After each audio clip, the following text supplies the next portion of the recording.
Amém, graça e paz. É uma honra muito grande estar nessa casa. Acho que estava na hora de estar aqui com vocês. E um privilégio aprender com vocês, com esse ministério, tudo que Deus tem feito. E como o pastor falou, eu sou Maurício Cunha, sou missionário. Vou contar um pouquinho da minha história para vocês conhecerem um pouquinho mais a partir de que vivência, de que plataforma de vida a gente vem ministrar para vocês. Mas antes eu queria compartilhar com os irmãos o texto que está no livro de Colossenses, no capítulo 1, Colossenses 1. E eu queria que vocês fizessem um exercício comigo. Aqui o apóstolo Paulo está falando, tem até um subtítulo aqui no texto, a excelência da pessoa e da obra de Cristo. Dá para colocar o slide lá, para a gente ir acompanhando? E nós vamos ler dos versículos 15 a 20, e você vai contar comigo, em 6 versos, quantas vezes aparece a noção de integralidade ou de totalidade. Ou seja, quando o apóstolo Paulo fala de quem é Jesus e da sua obra, nesses 6 versos, quantas vezes aparece a noção de totalidade ou de integralidade? Vamos lá. Versículo 15. Este é a imagem do Deus invisível, o primogênito de toda a criação, pois nele foram criadas todas as coisas, nos céus e sobre a terra, as visíveis e as invisíveis, sejam tronos, sejam soberanias, quer principados, quer potestades. Tudo foi criado por meio dele e para ele. Ele é antes de todas as coisas. Nele, tudo subsiste. Ele é a cabeça do corpo, da igreja. Ele é o princípio, o primogênito de entre os mortos, para em todas as coisas ter a primazia. Porque aprouve a Deus que nele residisse toda a plenitude, e que, havendo feito a paz, pelo sangue da sua cruz, por meio dele, reconciliasse consigo mesmo todas as coisas, quer sobre a terra, quer nos céus. Amém? Quantas vezes? 8 vezes. Eu também contei 8 vezes. Nada é mais integral, nada é mais total do que o evangelho do reino de Deus. Eu decidi, com 20 anos de idade, mais ou menos, ser um missionário. Eu tinha me convertido só há uns 3 anos, e eu decidi que eu iria dedicar a minha vida para a obra missionária. E eu queria ir para os lugares mais negligenciados da palavra e de obra. Mas eu me perguntava que tipo de missionário eu iria ser. Talvez alguns estejam nessa situação aqui, nessa escola, buscando direção de Deus para a sua vida. E eu tinha me formado na faculdade, não sabia bem o que eu ia fazer. Mas eu olhava ao redor, e talvez você faça esse mesmo tipo de questionamento, como um cristão típico brasileiro. Nós temos uma igreja brasileira forte. Numericamente, nós somos a 3ª maior comunidade evangélica do mundo. Não faltam igrejas, não faltam ministérios.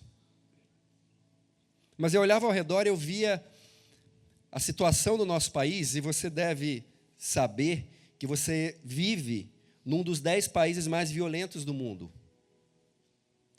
Você deve saber que você vive num dos 10 países mais desiguais do mundo. E que o nosso Brasil mata mais crianças e adolescentes de periferia do que qualquer guerra que esteja em andamento no mundo hoje.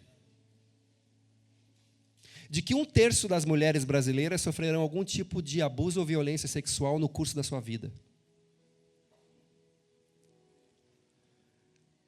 Tinha alguma coisa errada com isso. Eu olhava a igreja e pensava, que tipo de missionário eu quero ser? Pensava, qual a minha missiologia? Que diferença eu quero fazer nesse mundo? Eu nem compreendia muitas coisas ainda.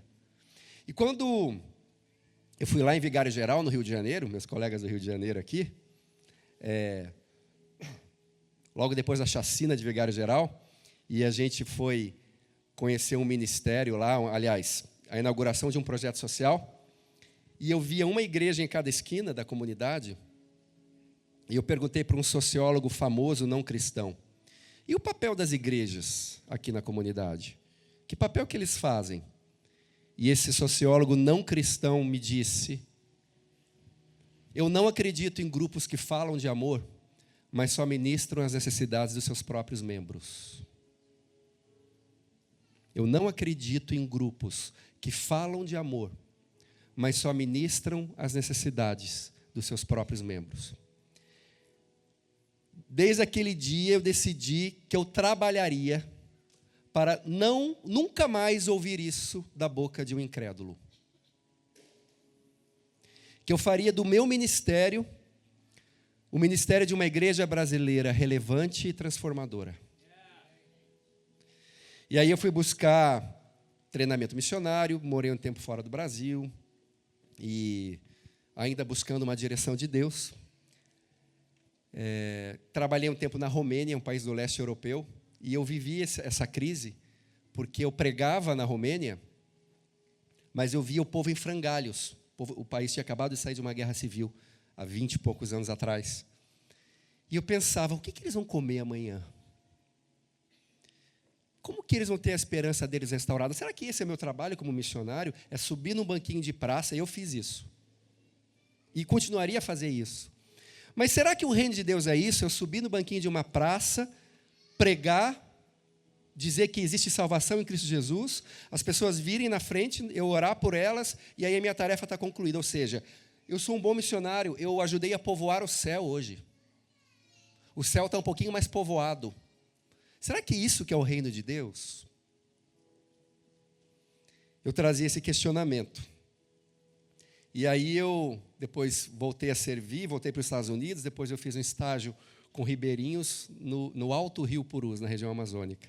E lá Deus falou comigo. E eu tive alguns mentores, que são meus mentores até hoje. E eu aprendi algumas verdades. Aprendi sobre a integralidade do Evangelho, aprendi sobre o reino de Deus, aprendi cristianismo, sistema total de vida e pensamento. Eu aprendi que a igreja é o único organismo capaz de ministrar as necessidades integrais do homem.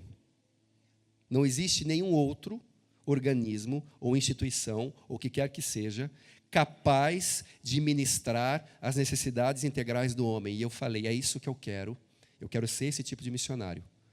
Não só que povoa o céu, mas que discipula as nações da terra. Qual é a tarefa da igreja?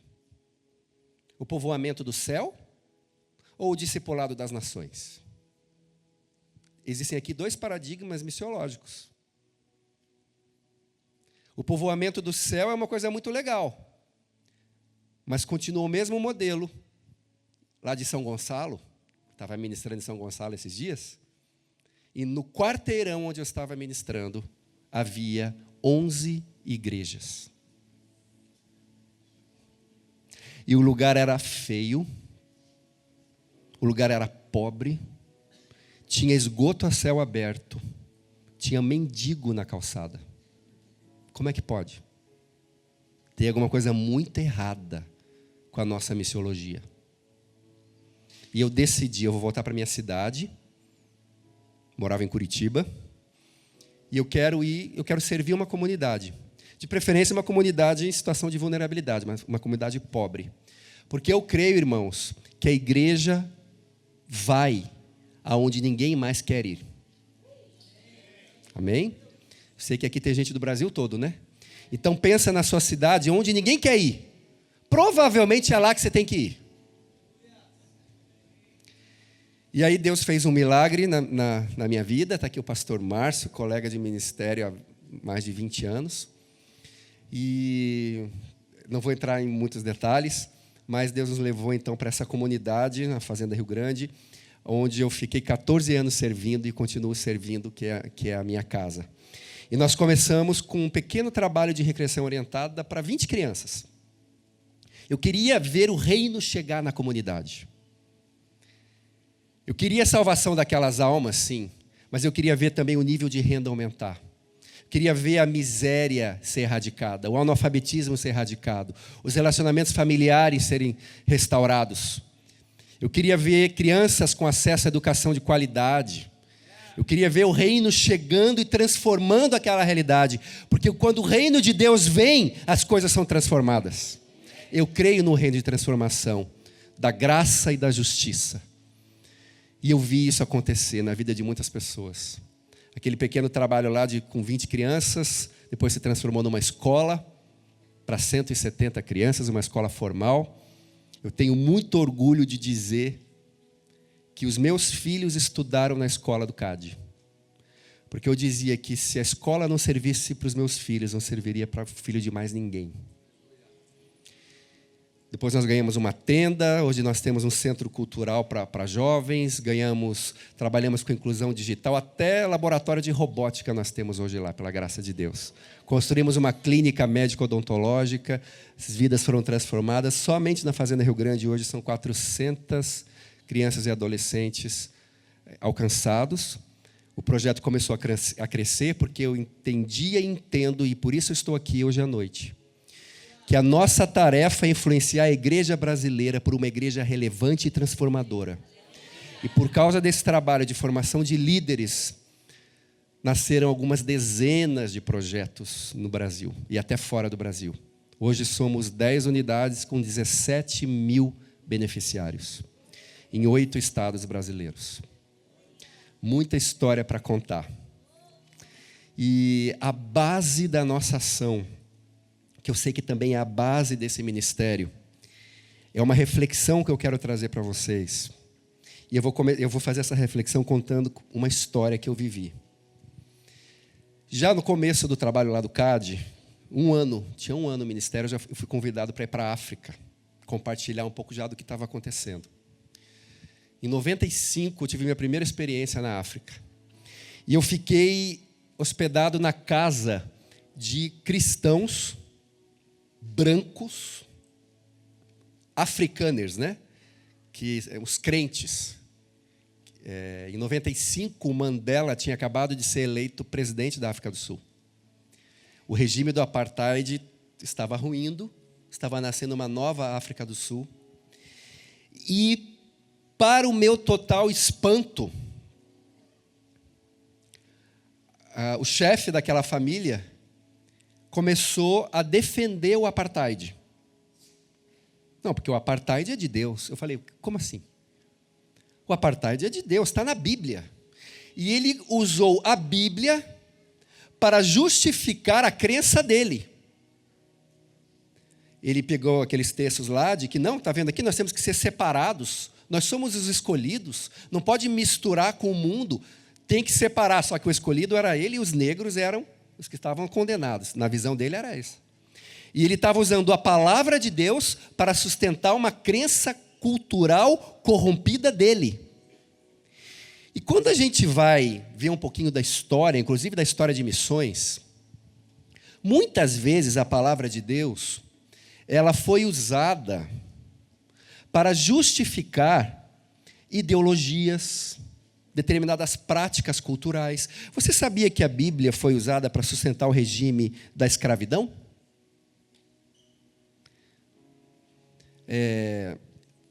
Você sabia que a Bíblia é a mãe de todas as heresias? Não teve nenhuma heresia que não saiu da Bíblia.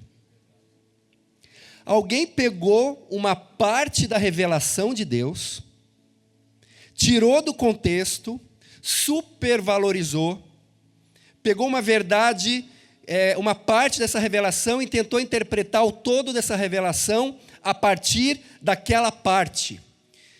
Quando nós nos aproximamos das Escrituras, todos nós usamos óculos. E eu não estou me referindo a esses óculos aqui. Estou me referindo a outro tipo de óculos. Que óculos que a gente usa quando a gente abre a Bíblia para tentar entender? Que óculos é esse? Que todas as pessoas usam, que aquele homem que se dizia cristão lá na África do Sul usava. os óculos da nossa cultura, os óculos da nossa experiência religiosa, os óculos da nossa vivência, das nossas experiências subjetivas mais profundas. E, assim como, se os meus óculos físicos estiverem distorcidos, toda a minha percepção de vocês também estará. Quando eu me aproximo para conhecer a palavra de Deus e entender a revelação de Deus para mim, com óculos distorcidos, a verdade vai vir para mim distorcida também. Estão entendendo? Eu estou chamando esses óculos da nossa experiência cultural, relativa, cultural, a nossa experiência subjetiva, ou mesmo a nossa experiência religiosa, eu vou chamar aqui de chave hermenêutica, ok? Chave interpretativa. O que é isso? São os óculos através dos quais eu faço essa mediação para compreender uma verdade, a verdade de Deus revelada. Ok? A Bíblia, na verdade, a Bíblia não é um livro, a Bíblia é uma biblioteca. São 66 livros escritos nos originais grego, hebraico e aramaico, no intervalo de milhares de anos e em contextos totalmente diferentes do nosso.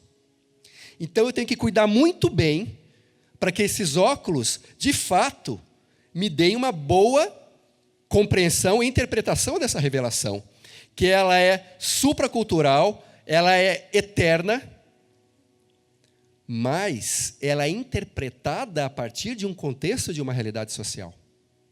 Tá?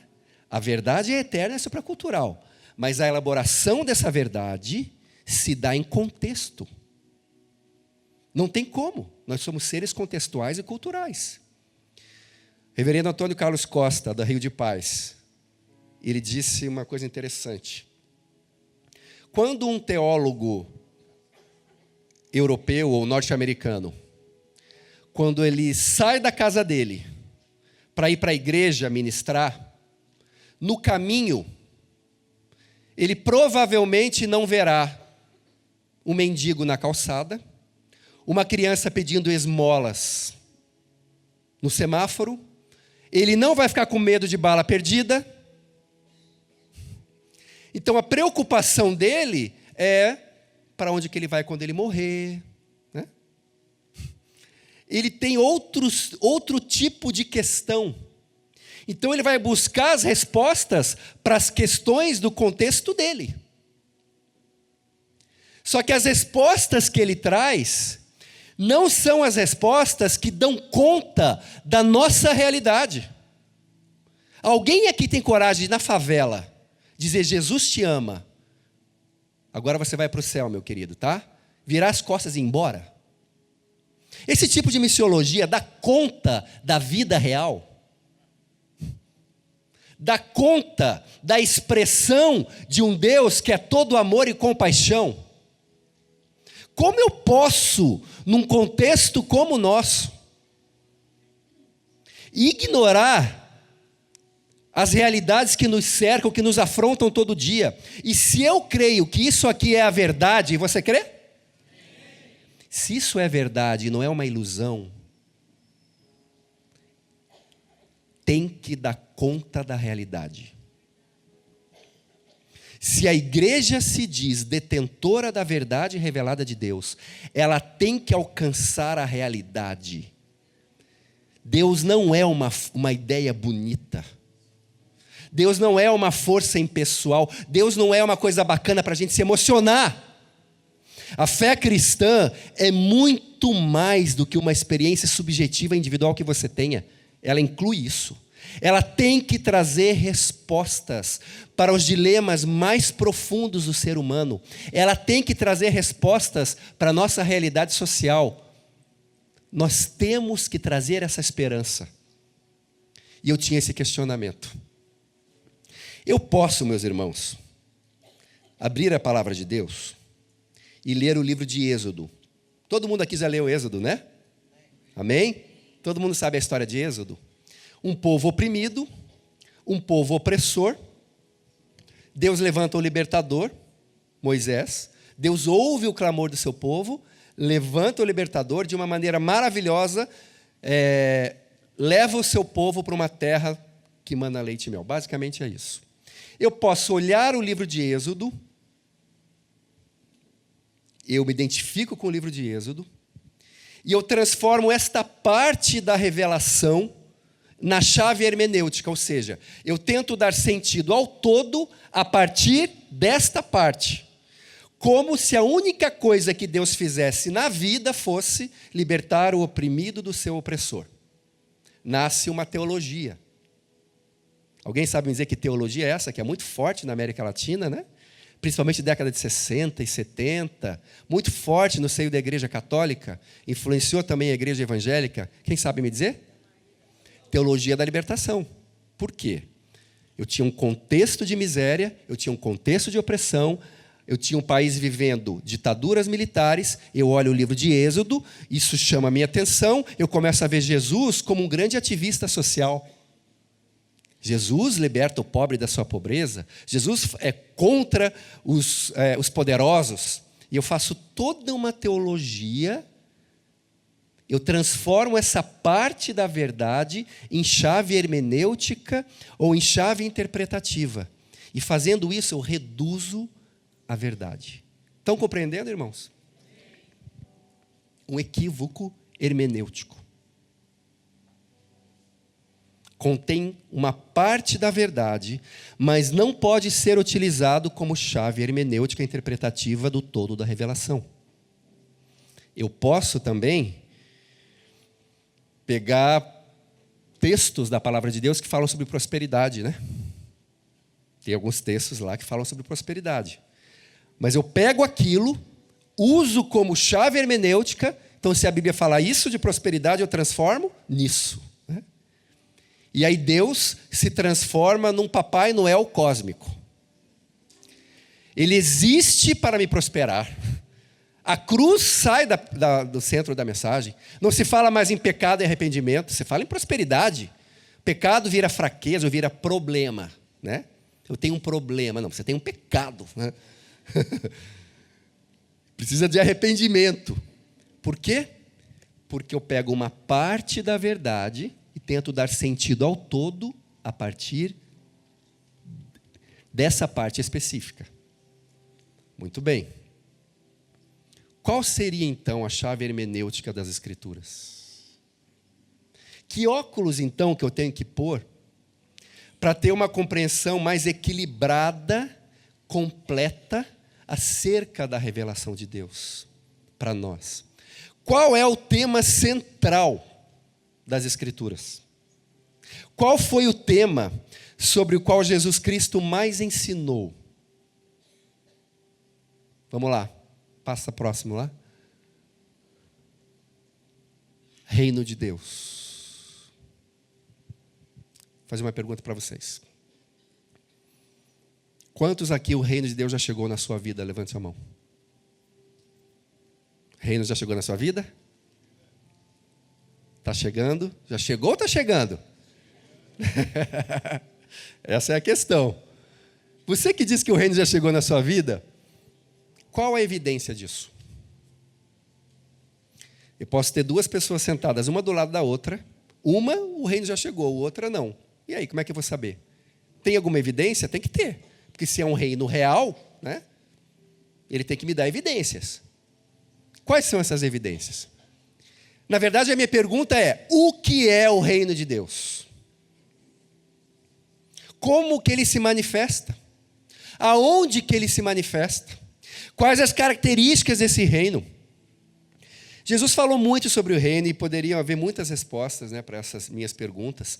Note que Jesus falou muito de reino e pouco de coisas que a gente gosta de falar bastante. Tá?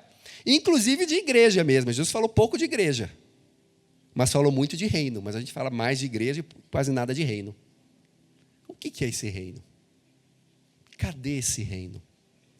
Se esse é o tema central, se essa é a chave hermenêutica que dá sentido ao todo da revelação, o que é? E eu gosto de uma definição bem simples acerca de reino de Deus. Poderíamos dar muitas, mas eu gosto de entender o reino de Deus. É muito simples, mas ao mesmo tempo muito profundo. O reino de Deus é todo lugar, é todo ambiente onde Deus reina. O reino de Deus é o governo de Deus. O reino de Deus é a vontade de Deus. Então, quando eu pergunto para você, o reino de Deus já chegou na sua vida, o que eu estou perguntando é, quem governa a sua vida? Quando Jesus nos ensinou a orar, não bastassem todas as parábolas onde Ele nos ensina sobre o reino, Ele nos ensinou a orar assim: venha o teu reino, seja feita a tua vontade, assim na terra como nos céus. Algumas lições nós vamos tirar daí. Venha o teu reino, seja feita a tua vontade. O reino de Deus está associado à vontade de Deus. É por isso que não importa se eu tenho 11 igrejas no quarteirão. Se não é Deus reinando, não tem reino.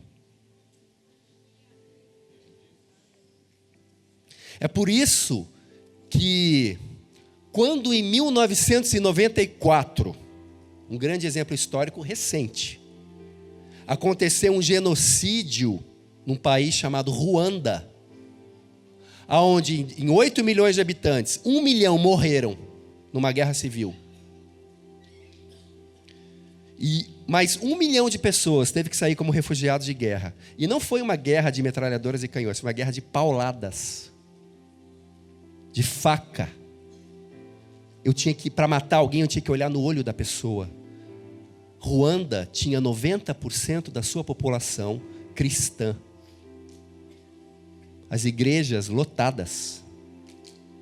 Igrejas tutsis e igrejas hutus. O evangelho, com seu poder de reconciliação, não penetrou o suficiente na cultura a ponto de redimir um ódio interétnico. A cultura prevaleceu. Muita igreja, muita, talvez, alma salva, não sei, pouco reino. Será que isso é possível? Um dos projetos que a gente fez lá no CAD alguns anos atrás, o projeto Família Cidadã, a gente foi lá no Santa Maria, o bairro Santa Maria. A gente pensou, qual é o pior lugar da cidade para a gente fazer esse projeto? Tinha um lugar lá chamado Santa Maria, a gente foi lá. Fomos em 432 casas fazer o diagnóstico social. Um bairro muito complicado. A minha esposa trabalhava com crianças vítimas de violência e abuso sexual. A maioria das crianças vinha de lá. Muito violento. Qual não foi a nossa surpresa ao ver que 70% do bairro Santa Maria são de cristãos evangélicos? Na rua Uberaba, em 4 quadras, tinha 9 igrejas. Muita igreja, muita alma salva, pouco reino. O reino é o governo de Deus. O reino de Deus é a vontade de Deus. E outra coisa que a gente pode aprender da oração de Jesus é o seguinte: venha o teu reino, seja feita a tua vontade. Aonde? Aonde? Assim na terra. Pasmem, irmãos. Pasmem. O reino de Deus é um reino terreno. O reino dos céus é um reino que é para vir na terra, porque no céu a vontade dele já é feita. A briga é aqui embaixo.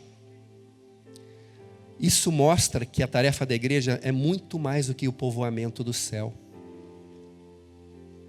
É para que o reino venha, é o discipulado das nações da terra.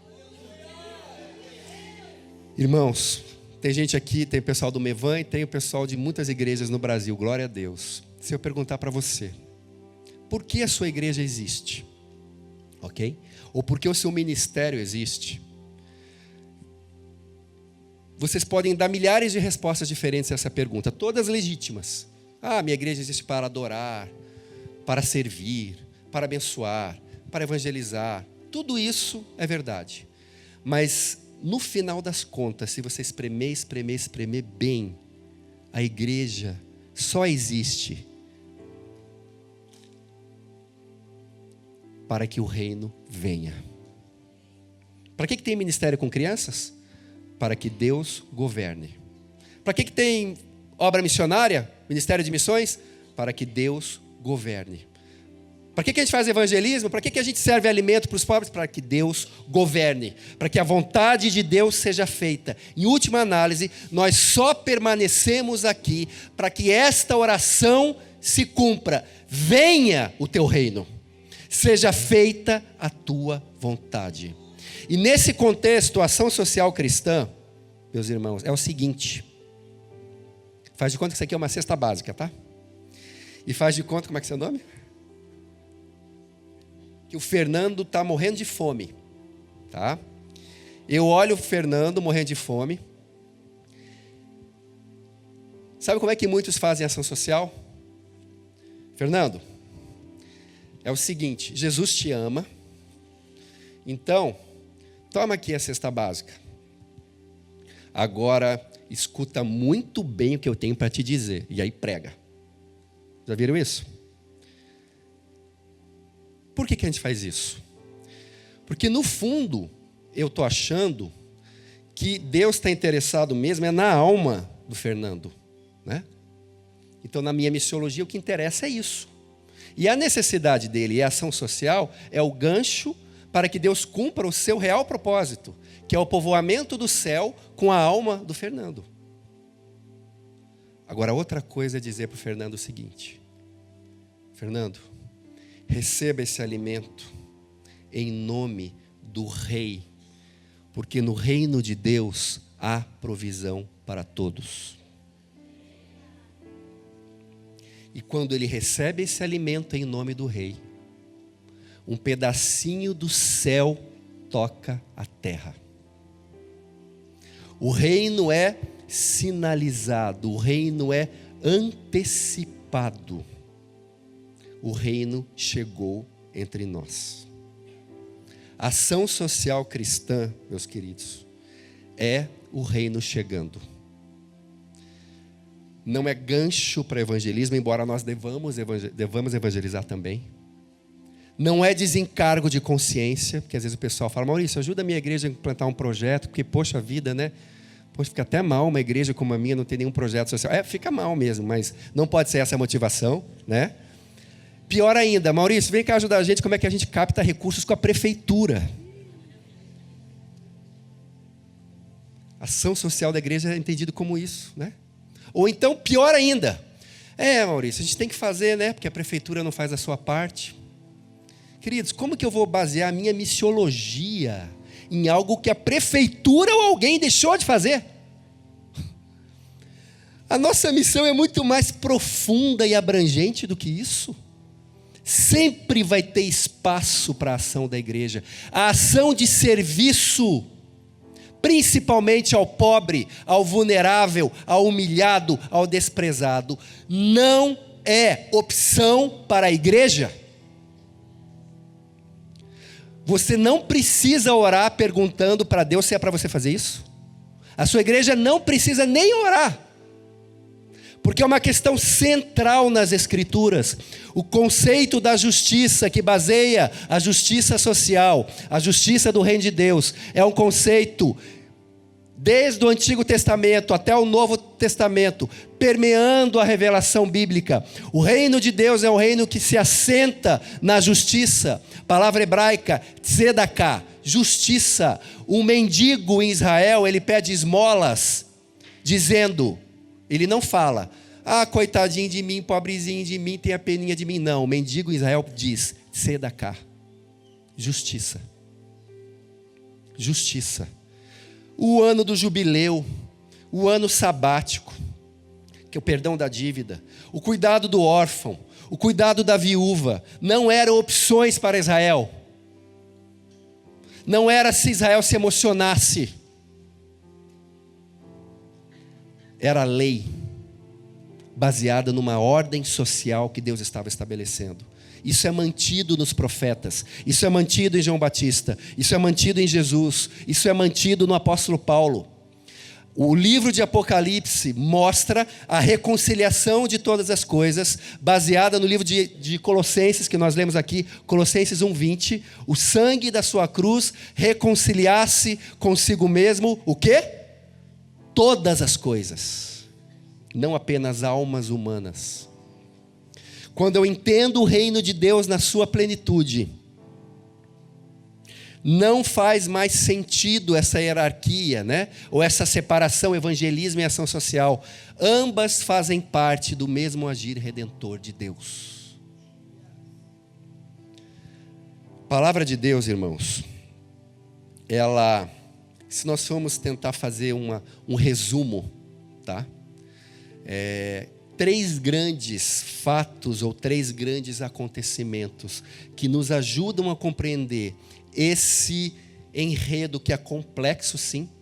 É complexo, tem muita coisa aqui muito esquisita para o nosso contexto, né?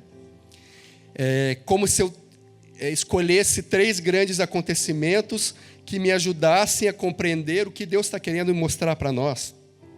Os reformadores da igreja chamaram esses 3 grandes fatos de tríade bíblico-teológica, ou tríade teológica. Eles chamaram criação, queda e redenção. Ou seja, a história, a narrativa bíblica é a história de uma criação, de uma queda e de uma redenção. Vamos começar rapidinho com a criação. Quantos aqui creem que Deus é o criador de todas as coisas? Levantem a mão. Amém? Deus é criador de todas as coisas? Se Deus é o criador de todas as coisas, não pode haver nenhuma dimensão da vida criada sobre a qual Deus não deseje governar. Essa já é a primeira base da integralidade da missão. Deus é criador, não é só salvador. Nós esquecemos que Deus é o criador de todas as coisas, que Ele ama a criação dEle e que Ele nos chamou como mordomos dessa criação. Ele tinha propósitos e desígnios plenos para a sua criação. Porém, aconteceu um problema. Os desígnios de Deus foram plenamente cumpridos? Não. Qual é o segundo elemento da tríade? Vamos? Qual? A queda. E a compreensão de queda, irmãos, é muito importante. Por quê? Porque a compreensão que eu tenho da queda vai afetar diretamente a compreensão que eu tenho da redenção. Só há uma redenção porque houve uma queda. Então, vou fazer uma pergunta para vocês. Quais são as dimensões da criação que foram afetadas pela queda? O que da criação foi afetada pela queda? Quem me diz? Homem, relacionamentos, natureza, o que mais? Tudo! Toda a criação foi afetada pela queda. É o conceito dos reformadores de depravação total. Já viram falar nisso? Depravação total, a gente aprendia isso, às vezes, alguns aprendiam na escola bíblica dominical, né? Que trem é esse, depravação total? Agora todo mundo é depravado? Como é que é isso? Depravação total é o estado do ser humano e da criação longe de Deus. Quer dizer o quê? Não diz respeito à intensidade do pecado, diz respeito à amplitude do pecado. O pecado tocou tudo da criação, inclusive a natureza que alguém mencionou. Vocês conhecem o texto, a ardente expectativa da criação, aguarda a manifestação dos filhos de Deus, porque a criação geme no seu cativeiro. A criação está em cativeiro. Ora, se a queda afetou todas as dimensões da criação, a redenção é para quê então? O que é a redenção?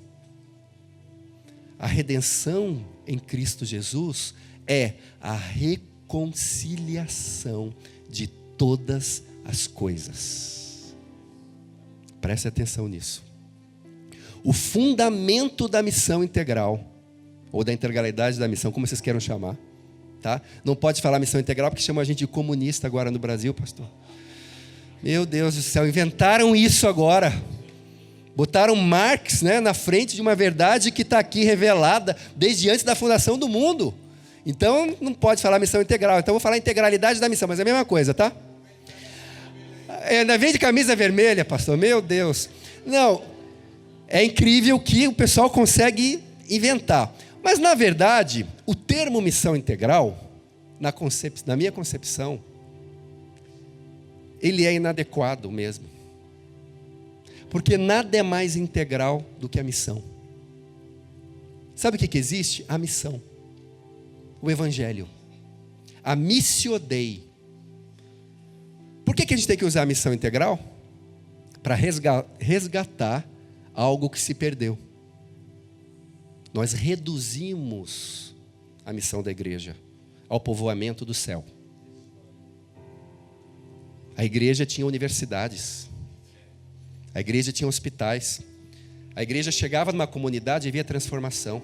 O primeiro grande movimento de alfabetização de adultos da história veio de igrejas. Amém. Isso é avivamento. Todo avivamento genuíno gerava mudança social. A escola bíblica dominical começou como preocupação social com as crianças de rua. Sabe qual é o nome original da escola bíblica dominical, que hoje é o instrumento que a igreja usa para servir a si? Era a escola dos esfarrapados. A escola bíblica dominical era um movimento social da igreja, que mudou a história da Inglaterra em um século. De um país pobre e miserável, para o líder da Europa. Esquecemos isso. Esquecemos que o crescimento da fé cristã não foi determinado por Constantino, não. Não veio de cima para baixo. Veio com o agir dos cristãos nas comunidades de fé, lá na ponta, cuidando dos enfermos, na época das pragas. Sabe as pragas? Peste bubônica, tifo, febre tifoide, que varriam a Europa, dizimavam milhares de pessoas. Sabe o que as pessoas faziam? Todos corriam das pragas, mas tinha um povo que corria para as pragas e cuidava desses enfermos. Só tinha um povo que fazia isso. Os cristãos. Exatamente, qual que é a praga de hoje? Nós temos que correr para ela. Correr para a praga, meu irmão, e não fugir dela, como evidência, pior, evidência da bênção do Papai Noel cósmico. Deus, Ele existe para que você seja mais rico e próspero. Equívoco hermenêutico. O reino de Deus explica, mostra, nos revela essa tríade: criação, queda e redenção. Tudo nas Escrituras tem que fazer sentido à luz disso. E nós acabamos de ler o texto. Isso está de Gênesis e Apocalipse. Mas se vocês querem um versículo, é esse versículo que nós lemos. Havendo feito a paz pelo sangue da sua cruz, reconciliasse por meio dele, reconciliasse consigo mesmo todas as coisas. Tudo que é menos o que deveria ser por causa do pecado. Tudo que foi tocado pelo pecado pode ser reconciliado com Deus por meio do sangue de Jesus derramado. Isso não é uma boa notícia? Para nós, do CAD, e para muitos outros, a pobreza, a miséria, uma criança passando fome, uma criança sendo abusada, violada nos seus direitos, é anormal. É fruto da queda. E por ser resultado da queda, pode ser redimido. A ação social cristã é a ação redentora de Deus.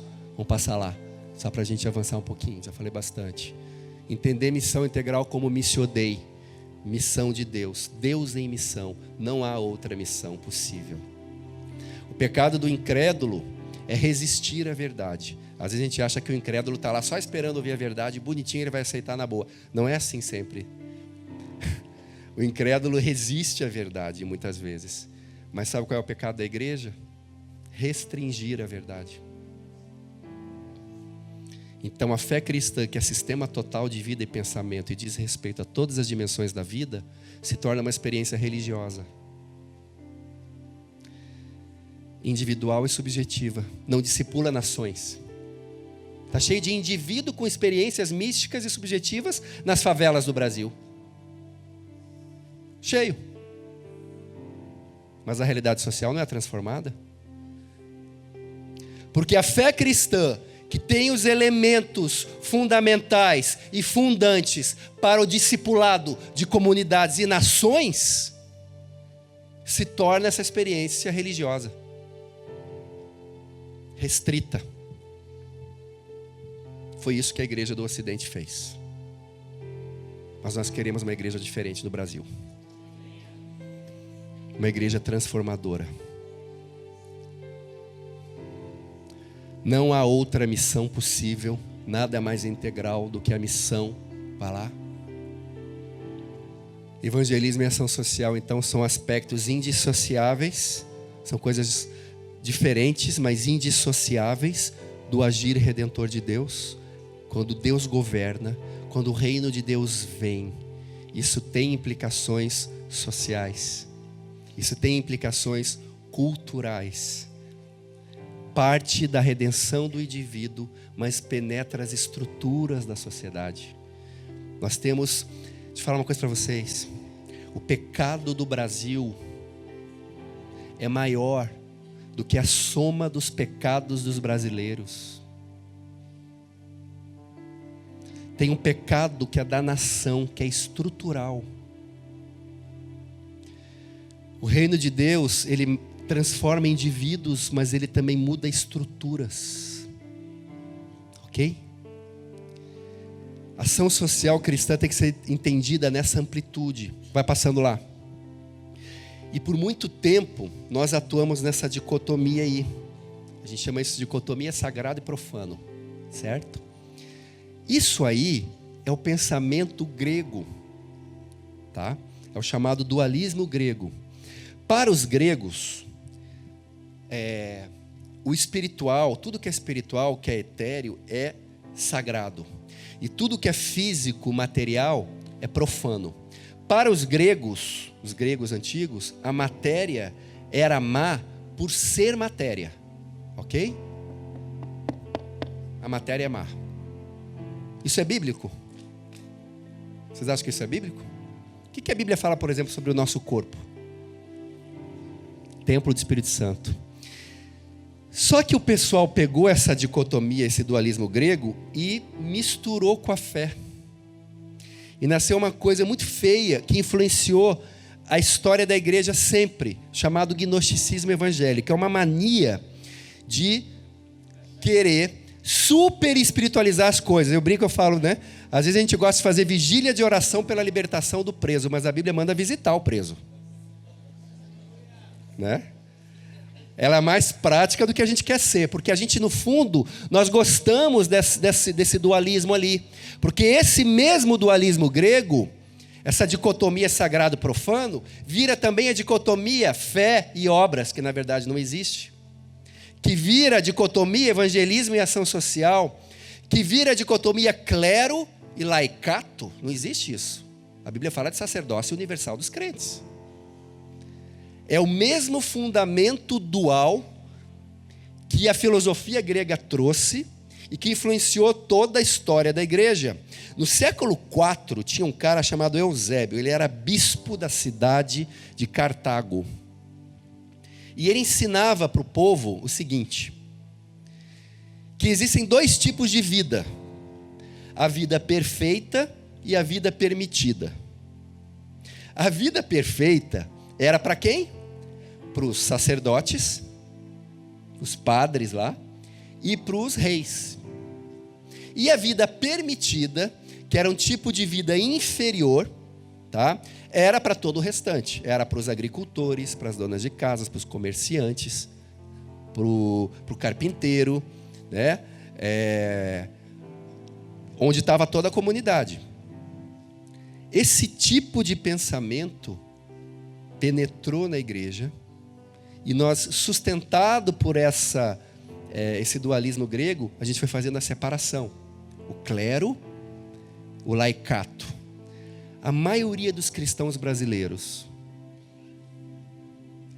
não consegue fazer um link entre o que ouvem domingo à noite e o que vão fazer segunda-feira, 8 horas da manhã. Eles não conseguem ter uma teologia vocacional. Não conseguem entender a vocação deles e o trabalho como manifestação do reino de Deus, para a glória de Deus. Só se com vocês é diferente. Será que aqui em Itajaí é muito diferente? Eles não conseguem. Eles vão para o trabalho, eles vão para a escola, eles sabem que eles têm que evangelizar os colegas, eles sabem que eles não podem roubar, mentir, mas eles não conseguem linkar a atividade com o reino. E aí o que acontece com um jovem cristão que cresce na igreja e chega na universidade? Se perde. Porque ele é confrontado com 2 mundos que nunca se conversaram. A fé dele não tem aplicabilidade prática. Não há uma teologia vocacional. Ele não entende essa integralidade. Ele tem essa vida dual. A espiritualidade dele é fragmentada. Como que nós vamos transformar o Brasil com aquilo ali? O Brasil não será transformado enquanto aquilo não for rompido. Sabe qual foi uma das bandeiras da reforma do século? O que eu estou pregando para vocês é uma coisa bem velha, tá? Bem velha. Eu não gosto de modismo na igreja. É uma coisa bem velha. É neotestamentário, é do século XVI. Os reformadores da igreja romperam com aquela dicotomia. Ser cristão evangélico deveria ser levantar-se contra esse dualismo grego.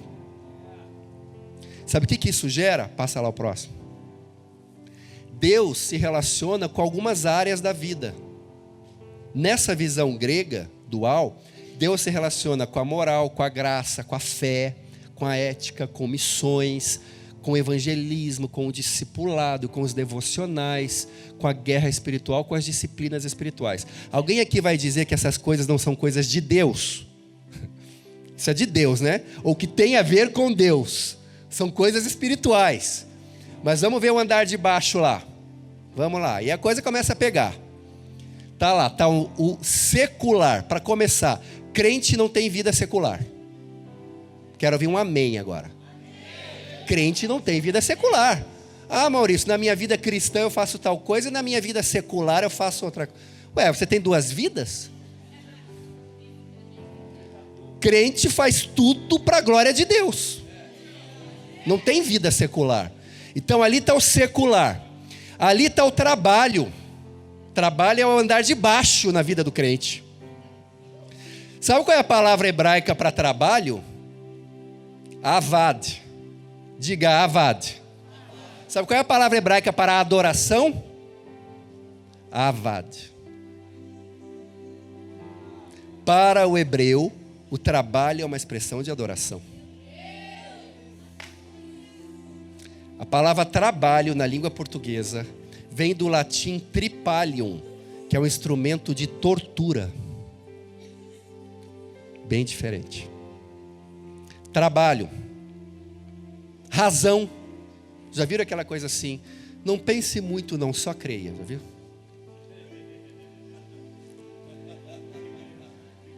A razão é o andar de baixo. A razão flerta com o abismo, né?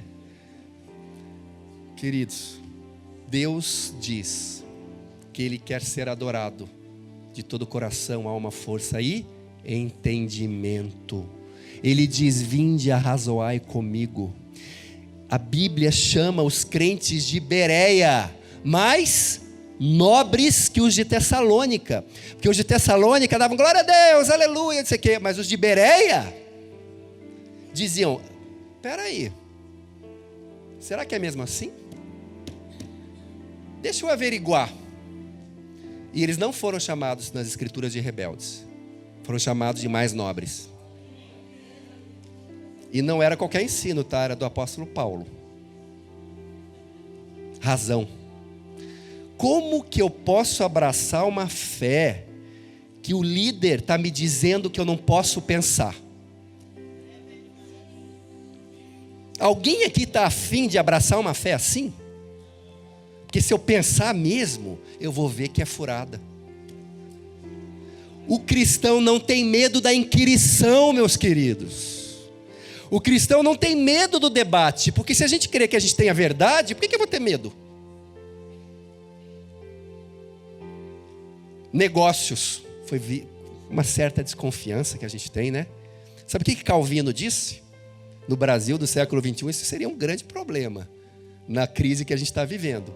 Mas Calvino falou que se o empresário cristão não gera lucro e riqueza, ele peca contra Deus. Porque esse é o chamado dele. Negócios. Política, então, já é do diabo, né? Política não é nem o segundo andar, é o terceiro, é o andar lá de baixo, né? Meus queridos, alguns melhores políticos da história eram cristãos. Sabe que a abolição da escravatura foi tarefa de um político cristão? Chamado William Wilberforce. Sabia que a fé cristã, esse é um outro estudo de 2 horas, não vou falar aqui, mas a fé cristã tem implicações intrinsecamente políticas. Você sabia que o que levava os primeiros cristãos a serem mártires da fé e a morrerem, não era uma questão religiosa, era uma questão política? Não teria problema nenhum adorar a Jesus como Deus para Roma, mas um Deus do nosso panteão. O que levava eles à morte era dizer: só Jesus Cristo é o Senhor. Portanto, César, imperador de Roma, tem alguém maior que você.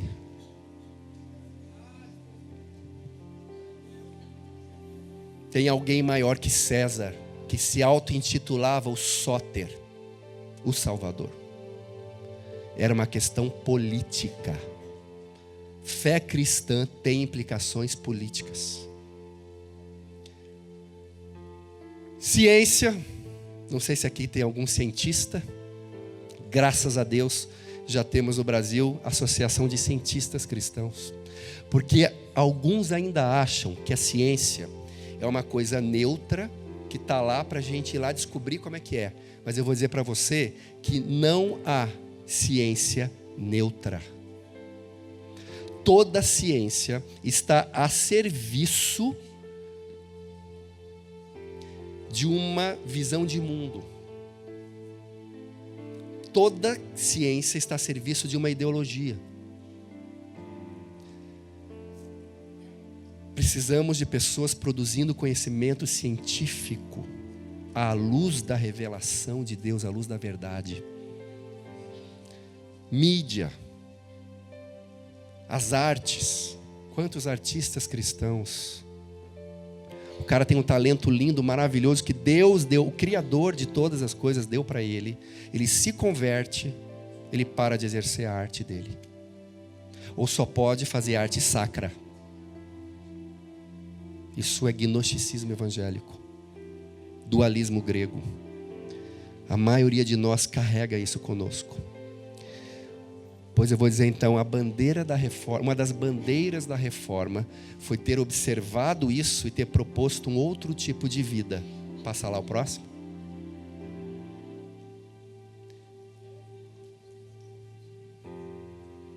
O que é o contrário do gnosticismo evangélico? Vai lá ou travou?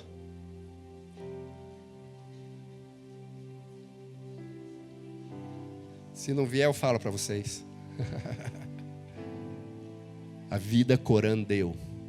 Coram Deo é do latim, significa diante da face de Deus ou perante Deus. Eles disseram que o todo da vida deve ser vivido diante da face de Deus. Não existe esse dualismo. O grego, ele acha que a matéria em si é má, logo os ministérios físicos, né, de satisfação de necessidades físicas são inferiores aos ditos espirituais. A igreja primitiva rompeu com isso. É só você dar uma olhadinha na primeira equipe de Estevão. Quando eu falo Estevão, vocês lembram do quê? Primeiro mártir, né? Estevão tinha uma certa comunhão com Deus, né? Ele era assim com Deus. Ele liberou perdão para quem o apedrejava. Ele viu os céus se abrirem, viu a glória de Deus. Mas sabe qual era o ministério de Estevão? Dar comida para viúvas pobres. E qual era o pré-requisito da igreja primitiva para fazer parte dessa equipe? Homens cheios do Espírito Santo, cheios de sabedoria e de boa reputação. Cá entre nós, precisa ser cheio do Espírito Santo para dar comida para a viúva pobre? Precisa.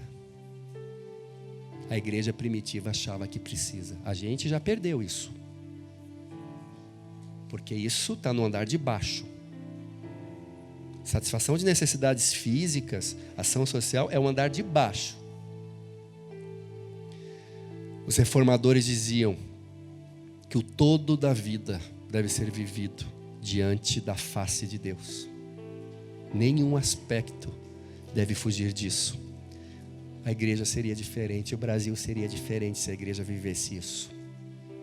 E para concluir, poderia falar muito mais, passa lá o último.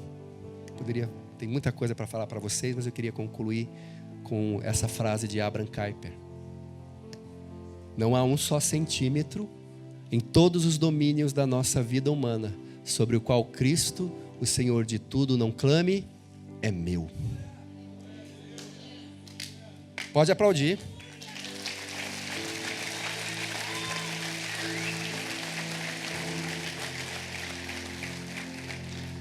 Minha oração.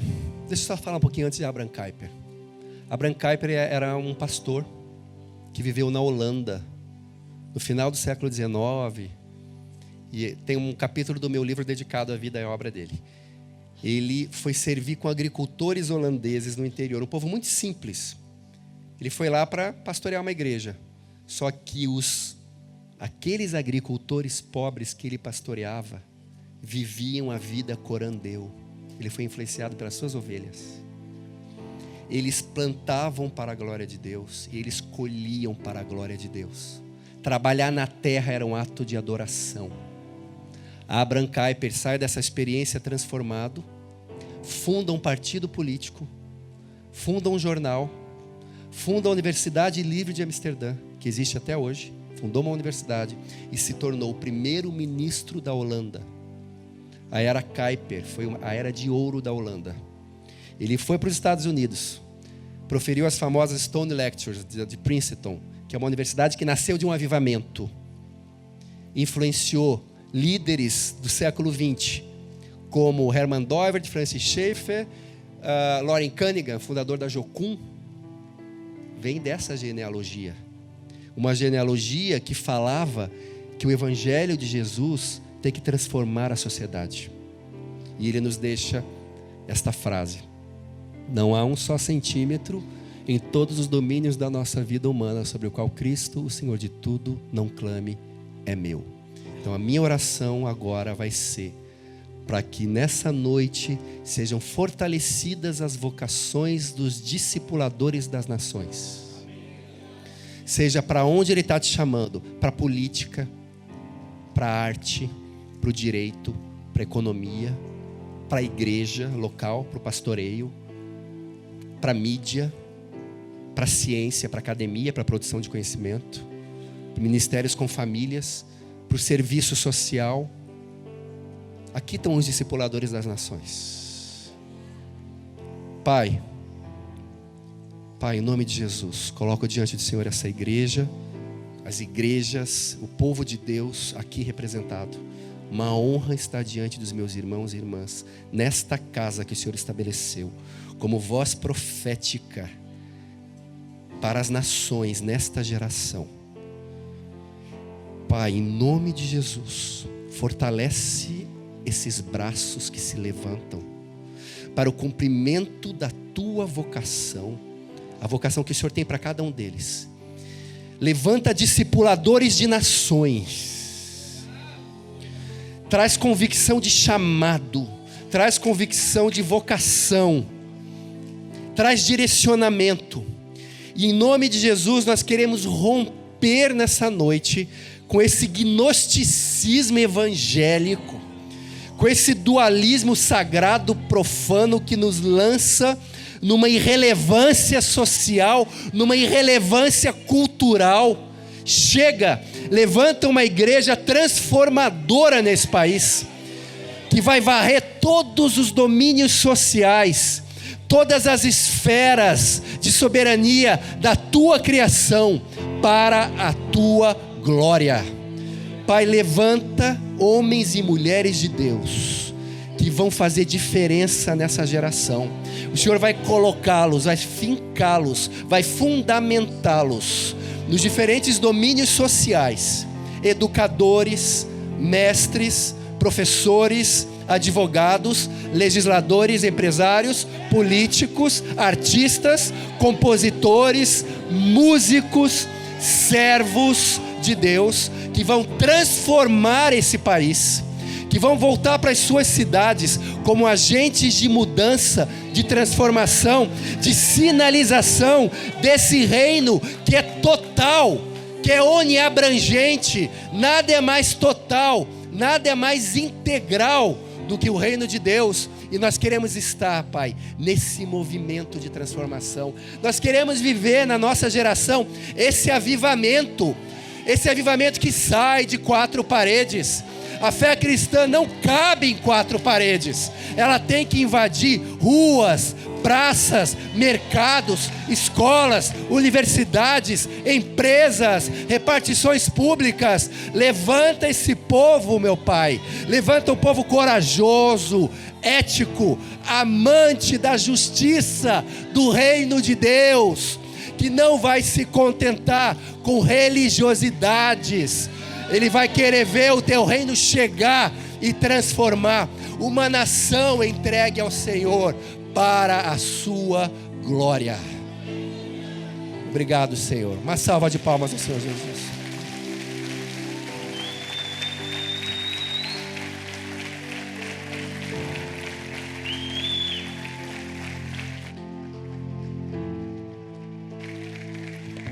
Queridos, queria que você sentasse um pouquinho mais. É uma honra estar aqui. Quero agradecer ao pastor Luiz Hermínio também pela oportunidade. Não falei quase nada, não falei do nosso trabalho em si. Eu vou passar um pequeno vídeo para você, porque é uma oportunidade que eu tenho, um vídeo de 4 minutinhos, da gente divulgar um pouco do nosso trabalho.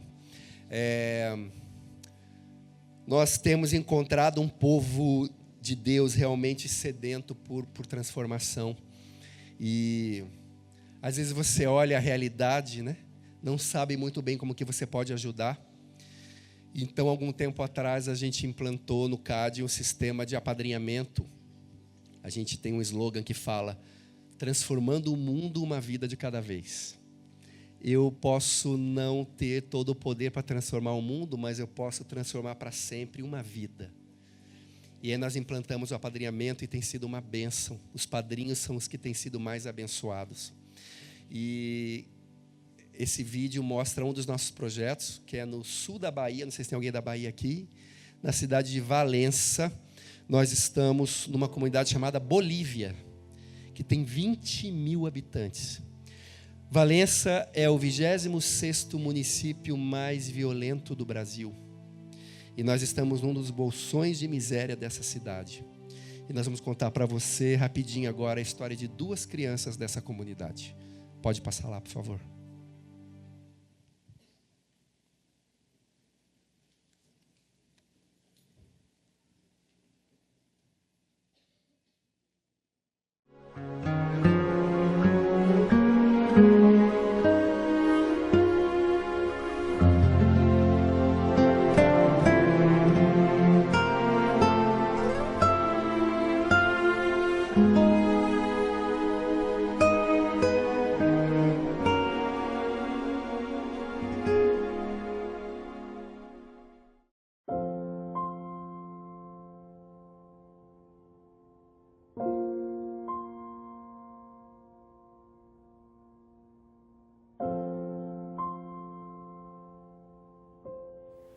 Olá, Francisco. Eu estou muito feliz em ter você. De um lugar tão distante do meu, mas que se importou comigo. Esta cartinha eu escrevi sozinha. Estou gostando muito de aprender a ler e escrever. Um jeito que achei de te agradecer foi escrever a minha primeira carta para você. Eu não sabia que uma pessoa que nunca conheci me daria a oportunidade de sonhar, de mudar a minha vida.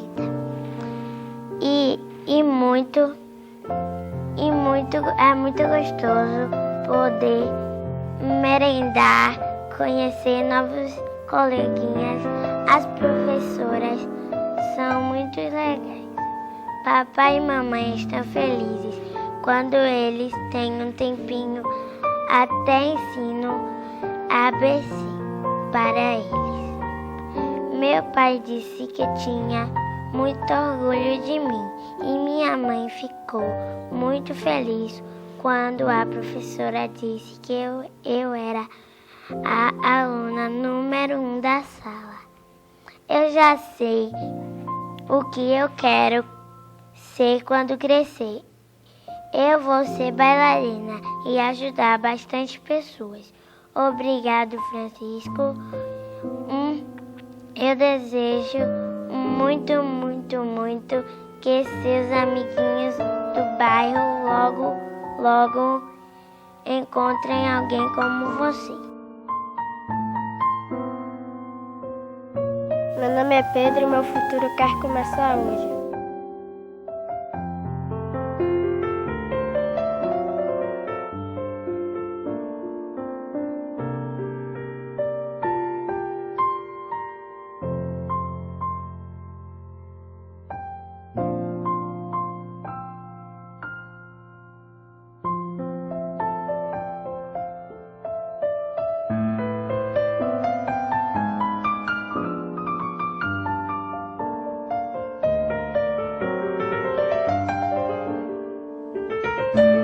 Irmãos, para a glória de Deus, a Kessia, a menina desse vídeo, que vivia lá naquela comunidade em Valença, hoje está no Balé Bolshoi de Joinville. Teve sua vida totalmente transformada pelo projeto.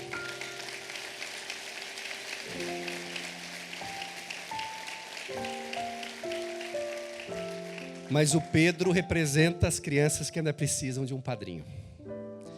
E um padrinho a mais, uma madrinha a mais, nós pedimos uma quantia simbólica que nós complementamos para poder atender mais uma criança de R$55 por mês, que às vezes é um lanche que a gente faz aí, né?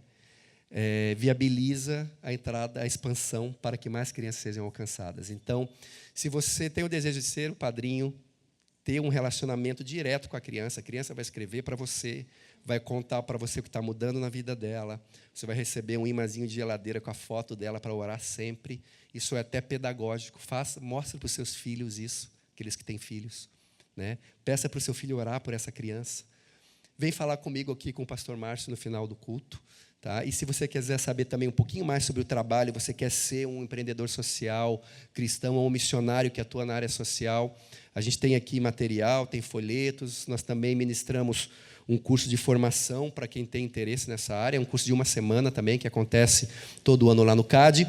E entra lá no Facebook, CAD Brasil, nós temos uma conferência anual também. Todo ano a gente tenta reunir pessoas de referência nessa área da ação social cristã.